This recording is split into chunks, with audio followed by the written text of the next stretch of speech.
Hello everybody, welcome back to From Rhythm to Algorithm. We continue on with our derivation.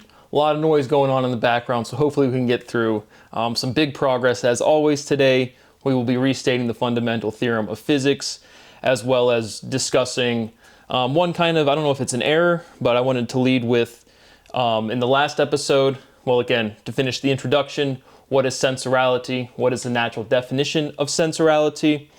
We've introduced or acknowledged that you already function on what you call language is syllability, this fundamental unit of sound or of language associating meaning to sound is a syllable. And that is irreducible, and those syllables, the association to meaning, is what progresses chronologically, what is logic in its entirety. So what you conceptually call language is syllability. The fundamental nature, the fundamental element of languages are syllables. And that is what is preserved, that is what is fundamental.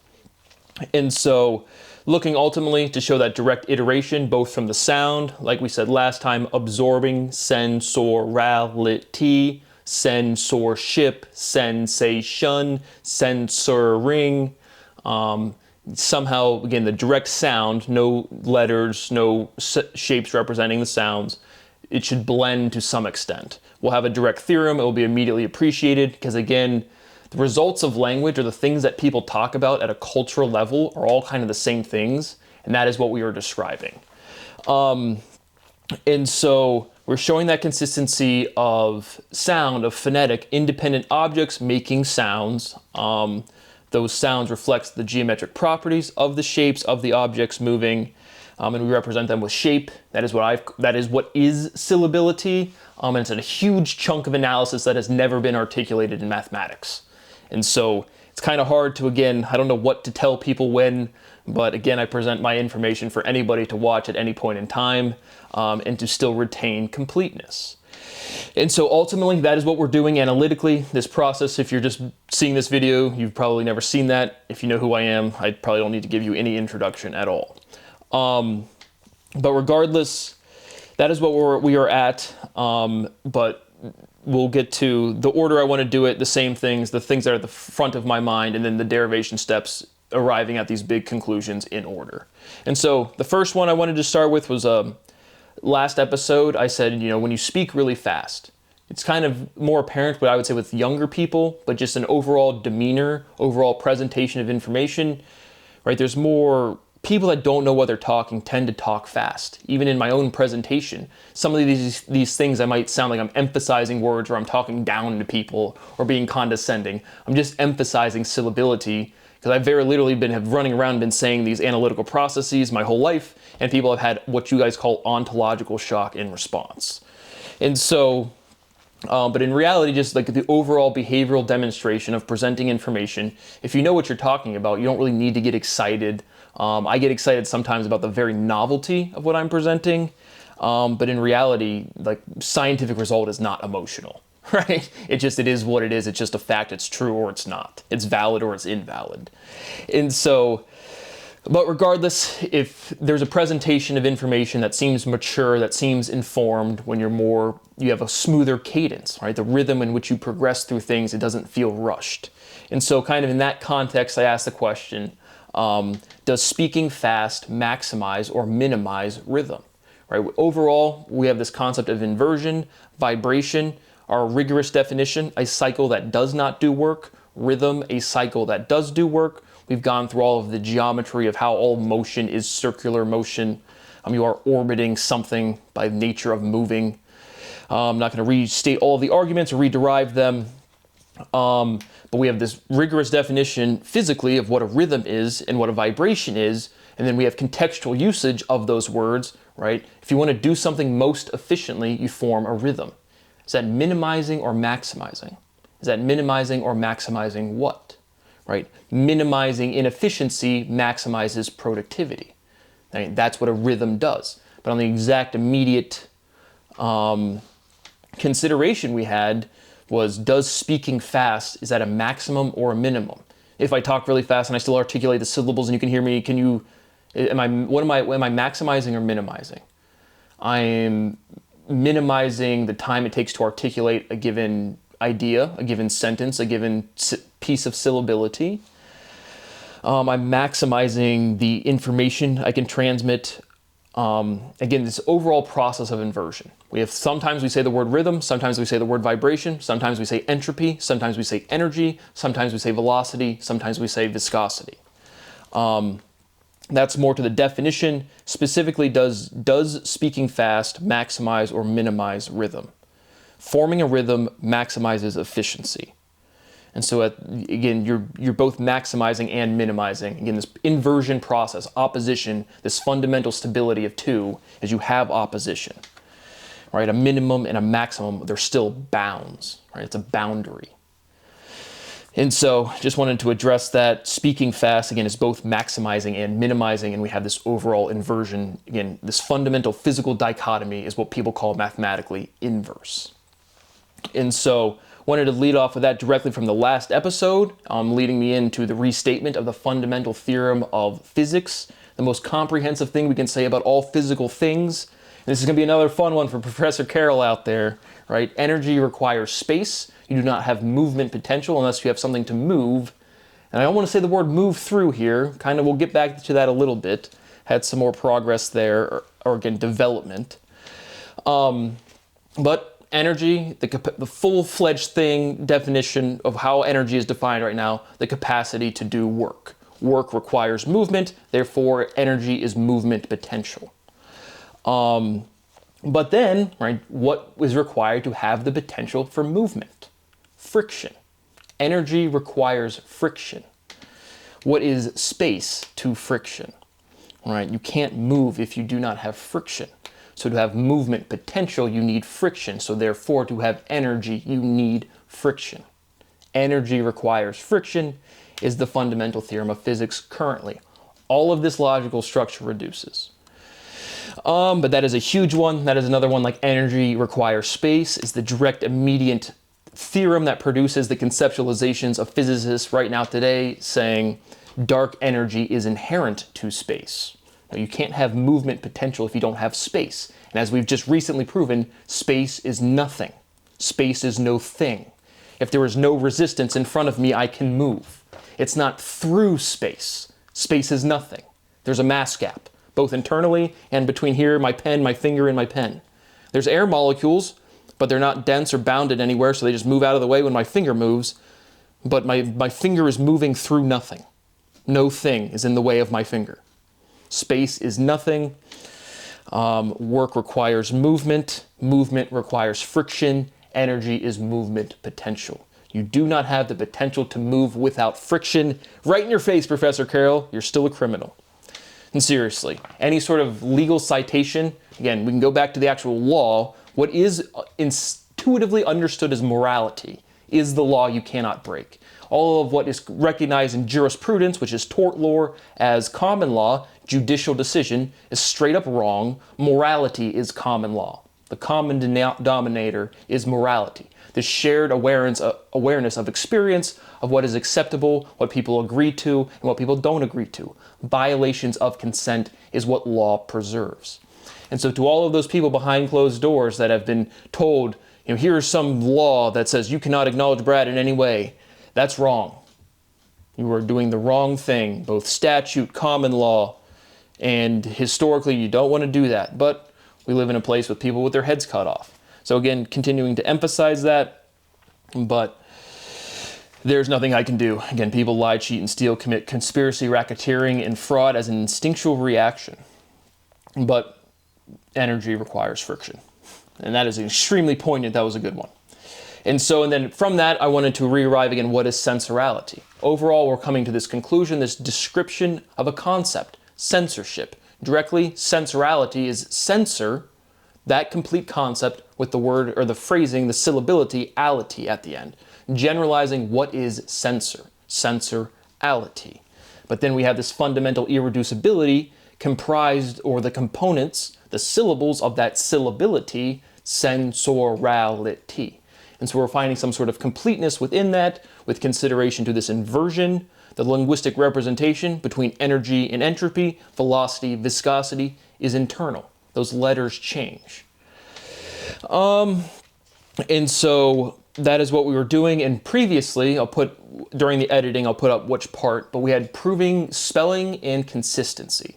So we're going to return to that again immediately. That's our final big thought for today, our big step in our derivation. Right, we've proven, right, sensorality, that is a concept. There's no letters right now. There've been letters on the screen, but now there's no letters. We have sensorality, the concept, and the units of sound. How do we spell that? Well, we have some empirical evidence, right? I turn on Piers Morgan and it says uncensored, UNCENSORED. I go to my microwave, I want to reheat my meal because I'm a fat piece of shit. I hit reheat and it says censor, SENSOR. So that's empirical evidence. Right? We have censorship, one form with a C, one form with an S. That's a piece of empirical evidence. And then we say, okay, well, what about vowels? Like why? I have senses where we have more syllability, that is directly what I would call a word family, just enough syllability close, sense, sensation, consensuality, that's built on the same. We have a base word, we have expansion, we have a base, and we have range. We've gone through the numeric limits of those things, but why spell one with a C and one with an S? And then empirical evidence, another piece of empirical evidence, it is what it is the form of all logic, of all structure. You come across that every single day. But then by proving the two, now I'll put the two correct spellings of sensorality. The one with the C has just E's in there, and the one with the censor has the O. And so when Piers Morgan puts uncensored, that is wrong. And we have this, again, this is another piece of empirical evidence. The difference between 3 and 8 is 5. The difference between E and A is I. And so now we have a complete statement numerically that we've derived, again, to sound base. Right? You have a base of sound, syllability, that builds up into numerality, numbers, all of what you would call calculation, and then you generalize that and you kind of get proofing, and that's all of what people would call mathematics. And then you get linguistics, just all of the logical structure that could exist. And so we have derivative to the sound base from the numeric level of conceptualization. The difference between 3 and 8 is 5. Derived down, the difference between E and A is I. So now we're building that back up to the linguistic level to show completeness. And so to do so, the biggest step that again was huge, that I'm sure people didn't really kind of get, is it is what it is. Right? Brad, I am an individual, I have identity. Well, actually I don't. That's why my life has always been, I've never, the kind of like the shitty like little YouTube comments that you see of people just like not understanding anything and just blurting out ontological shock. That's the only type of personal interaction I've ever had in my entire life. And by being a human being or being an organism of a species, you form identity by interacting with your species. And at current time, I'm not allowed by quote unquote law, which again is profound torture, to interact with other people. I've never formed a sense of identity. And the point is not to talk about Brad. That's how all identity is formed. Life is an independent learning experience. Even if you're walking, holding hands, enjoying the day with your romantic partner, you're still in your own head 99.999% of the time, and the amount you interact with other people is truly limited.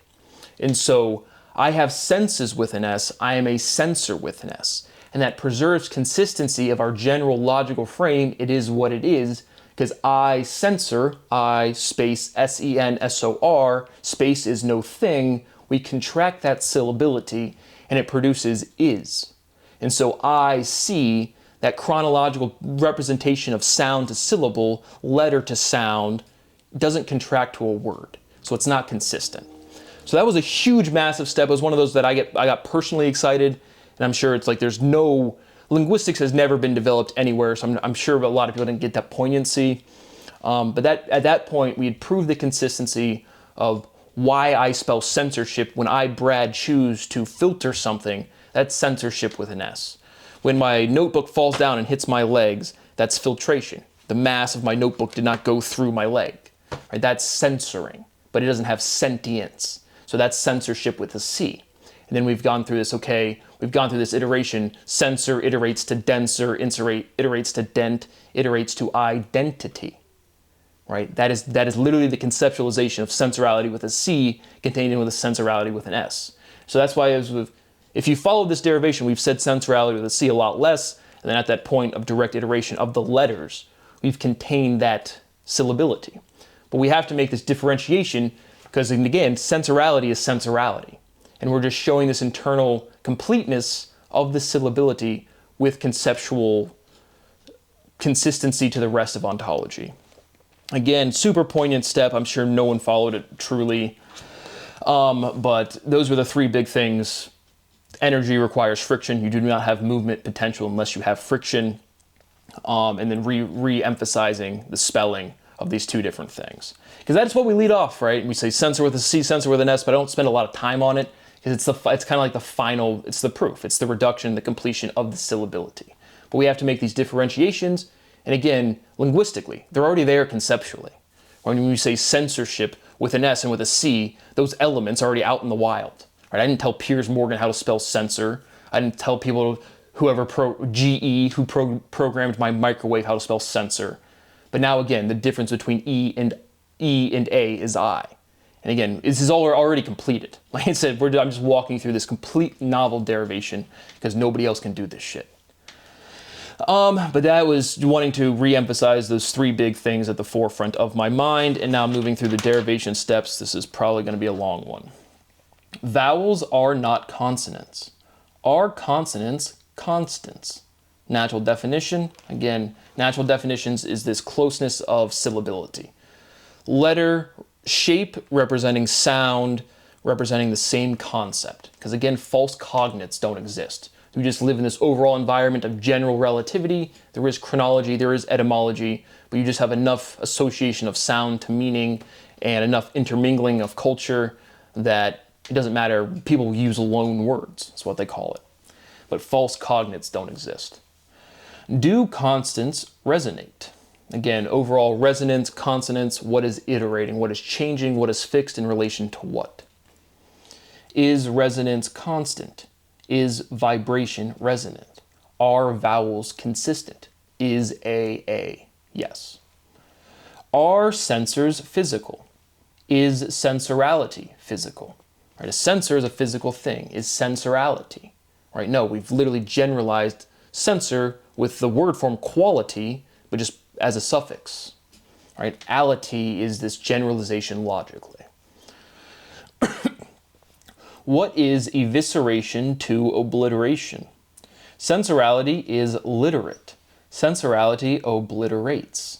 Again, obliterate is based on literacy. Obliteration, observation. Obliteration is decimation.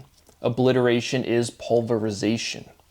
Sensorality pulverizes. Sensorality is decimality. A decimal is a point. What's your point? What's your decimal, bro? What's your number? Give me your number. Hey, girl, what's your number? You got any decimals? I don't even know what that means. Sensorality is physicalization. Is orality physical? Is dysfunction physical? Sensorality is degeneracy. Decadence degenerates. Degeneracy is dysfunctional. Sensorality is dysfunction. How does rhythm function? Is rhythm dysfunctional? Sensorality desires difference. What is difference to similarity? Sensorality assimilates. What is assimilation to simulation? What is assimilation to association? Integration assimilates, integration immerses. Another thing I wanted to make a direct, right, we have to show this inversion conceptually. We started our base, conceptual base is speciality, chronologically. And so, right, what is speciality? It's full axiomatic definition. The natural tendency. Bam, we cut it off right there. To differentiate for sexual antagonism. Nope. Sensorality is not tendency. The base of vowel is vowel. What is basis to containment? So now directly that example, vowel, vowel. I just said the base of vowel is vowel, but how about again, contain versus boundary, edge versus middle, right? The word vowel is not like the geometric center, right? Odd numbers, odd elementalities have well-defined centers, right? The W is, there's two elements to the left and two elements to the right of W. odd number things have well-defined center points. And we've gone through those results numerically. But literally the complete word vow has suffix to make vowel. But I want to say base is completely internal. A basis is contained within range, right? The difference between E and A is I. The difference between 3 and 8 is 5. But yeah, and for another example I've written down is basis as that whole word, right? Basis contains as, not is, right? Is like a suffix, whereas at least directly, literally at the end of the word, and as is contained by other consonants and a little bit more vowel, more resonance. You see what I'm saying, all right? Some letters have complete words contained, and then other words have them like prefix or suffix at the edge, worth pointing out explicitly. Is nothing continuous? So now for our conceptualization, back to, again, what is the edge of the universe? Not a meaningful question. The word edge is literally a geometric identity. Easy, early, edge. All of these fundamental reductions to the E and A is a fundamental inversion. But regardless, is nothing continuous? We have this energy, this radiation, right? Energy is movement potential, but what conceptually people have called energy, conceptually of like mass forming. We use this static. We have static in the background, thinking of your TV with little blobs and then a signal, and it has resonance, it resolves, it has form. Literally the static on your TV going into a channel. And you can see form, you can see resolution. I just have this conceptualization that mass stabilizes from what people have called conceptually energy, but they mean radiation. Or when I look at this light, what is this thing, this bright thing? Right, that's radiation. There's electrons moving. It's encountering resistance on a coil, and that scintillation process, that movement of mass in relation to radiation, which is like the background, to use shitty kind of intuition, is what is waving, is the radiation, because mass is moving. But, right, it's nothing, right? There's containment, there's physical containment, there is nothing. There's more air molecules, but there is nothing. This pen is moving through nothing. There is no resistance. There is no thing in front of this pen. And so what is continuous is nothing. Space, right? The contraction, the containment, mass is the only thing. In between mass, there is no other thing. And so what is continuous is space. And that's why you can't have movement potential without friction. Science. Expectation value. I literally just have that as a phrase that is presented in physics and mathematics, structured school, which what I am doing is more structured and rigorous than what they have presented.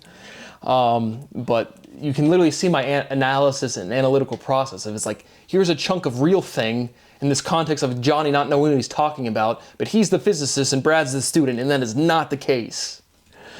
But what is expectation value? Sensorality values expected behavior, right? All motion, our conceptualization of motion are derived from motion, or emotion to motion, directly. And then not die, reproduce, and think is this overall conceptual framework that everyone culture is bounded by. That's Gus agrees. But sensorality is a value valve. Again, gauge, valve, some sort of direct iteration there. A valve is a gauge. Sensorality values language. What is value to meaning? Sensorality is factitious. So that was directly drawn from fictitious, iterate the vowel, factitious, the conceptualization modifies along with the vowel iteration. Sensorality faces the facts. Sensorality is frictitious. Again, using kind of the backwards logic, then friction, frictitious. And then that's where, again, directly censorship is friction. As a natural definition, sensorality is frictionality. You can't have movement potential. That was the direct, because again, I pull all of this logic directly from, it's much more like serendipitous. It just kind of happens. Associations are probably seemingly random to other people. That's why no one noticed me my whole fucking life. But that's because you guys are idiots and you guys don't know what analysis is at the society level. This is things that you get immediately presented with, and it's like, If you got thrown halfway through a differential geometry course and you've never seen algebra, and then you're just kind of like, what the fuck is going on? But everyone else around you is also going like, what the fuck is going on? And somehow that stupidity normalizes. This is just direct analysis. But that was where the conceptual sensorality is factitious, sensorality is frictitious, censorship is friction. And conceptually, right, if somebody's censoring something, they're bumping up against something. There's some friction there. Same conceptualization, different word. Censorship is friction. Sensorality is frictionality. So now this conceptualization, this physical reality, you can't have movement potential without friction, is normalized conceptually within sensorality. What is slope to shape? Slope is derivative. Really, you take the derivative of your function, you get the slope. Or another function that produces the slope. What is derivation to vibration? What is derivation to destruction? Construction is production. Sensorality is production value. Athleticism is movability. Sensorality is movability. Movable mandible. Movability is mobility. Mobility, ability. Emphasizing the word form mobility is an iteration of that AO, mobility, ability, possibility. Sensorality mobilizes. What is mobilization to sensorization? Work requires movement, movement requires friction, work requires friction. What is energy to friction? Energy is movement potential, friction produces energy. That was in direct order. So now we can restate. Again, none of these things are random. I keep emphasizing that, but this might be seeing the fundamental theorem of experientiality. Presence is sentience. Oh, he has a presence that commands the room. Any interaction, the more mature sentience, presence, dominates the interaction, it sets the tone of the interaction. But again, that's conceptually in order. And so that is the most general thing you can say about experience. When you're out there interacting in the world and you're having these thoughts pop in your head, sentience is not something inside you. You are an individual in a culture where behavior is expected, and you're kind of calibrating in what I am doing, is it correct, or is it valid, or is it expected behavior? Getting back to what we were talking about yesterday, responsibility. What is responsibility to deniability? Do I have to take responsibility for my actions? Is it my responsibility? Actions speak louder than words. Sensorality is present. Sensorality is preset. Generalization is abstraction. Sensorality abstracts. Sensorality is abstractionality. Is abstraction a distraction? Again, we're executing this overall derivation process of assessing empirical evidence, analyzing it, coming to realizations. The stabilization of sensorality is just one step of this overall derivation process, but it is a chronologically unique solution that is bounded by the chronological progression of culture. Right? What is a sensor? What is sensor generalized ality? And then we have this fundamental stability of syllability. Right? These units of sound that cannot be reduced, they are associated to meaning, and they have to be completely consistent. And what sensorality is, what we've been doing for the past 400 plus derivation episodes, is explicitly showing that consistency. And so, but that will produce our word forms once our concepts, again, this is just an overall process, but once sensorality is completable, it will be completed. But that is what I have for today. Again, my rights continue to be violated. I continue to beg for a little bit of money, to eat properly, to sleep properly, and to work. I am being tortured. I am being held against my will in the jurisdiction of Michael DeWine. I am simply asking for a little bit of money. I just want a little bit of life, man. And the answer is no. I'm a part of a society that literally people just play games all day, lie, cheat, and steal, and then that's the expected behavior. Right? What I am doing, how I function, you might not be solve the fundamental science, but maturity is a well-defined thing of expected behavior, and the maturity level of the species is like 14-year-olds. And it's just like, you can't live a life. You cannot have a career and a family when you can turn on the TV and the newscaster that swatted you cuts over to the governor that says, hey, I stand up for all Ohioans. And I'm like, hey, here's Article 1, Section 8, Clause 8 of the United States Constitution. Not enforcing the law affects everybody. And then the next level of governmental jerk-off says, well, if you acknowledge that, that violates this law, and I am the fucking law. You go into courts and it says, in God we trust, here's the law, and it's like you have no historical understanding as what happened. Disseminating the form of logic through my direct personal realizations is physically inevitable. We just had to get the ball rolling. And now that ball, when is fundamental science going to be different in 1,000,000 years? How about 1,000,000,000? How about arbitrarily indefinite into the future? Okay, how are the people of the earthling species, the earthling sentience? What I have done is a demonstration of completion of sound and of consistency. So I don't know who's out there, and it doesn't even fucking matter.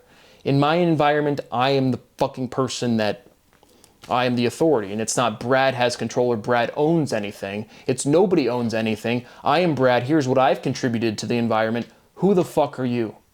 My contribution is inevitable, like economic, again, total ecology, ecological solution as much as solution as possible. You're never going to stop transportation accidents in its entirety. But again, teaching the dominant species of a planet regulates the behavior in such an immediate way that it causes benefit for every bit of species and sentience that will ever, from here on out, ever participate in this solar system for sure. How far that extends, I'm not exactly sure. But this is a complete demonstration of law, right? If Alien Johnny's over there and has some sort of legal contract that is like undecidable, this is showing consistency of sound, independent of the meaning associated to it. And then what is law, what is morality? When I say law, I'm really referencing statute, or what people would call jurisprudence. But in reality, conceptually, what people say is morality is the law. And it's just this attenuation, this synchronizing statute, jurisprudence, governmental decisions, policy, citizen responsibility, law enforcement agents' day-to-day operations. All of that is morality. All of that is law. All of that is law enforcement. And so there's no respect for that at all, period. And so to whoever is out there, to the people coming past me at HQ Flats saying, oh, you're like 6 years old, or oh, he's probably more mature than all of us. This resolves, again, what could be established, the consistency of the sound. This sound relates to this sound, this unit of syllability to this unit of syllability. If I say the sky is blue and that really means the towel is to the left in a different language, it's still proving physical consistency of sound, of language, of meaning. And so it would resolve all legal disputes anywhere.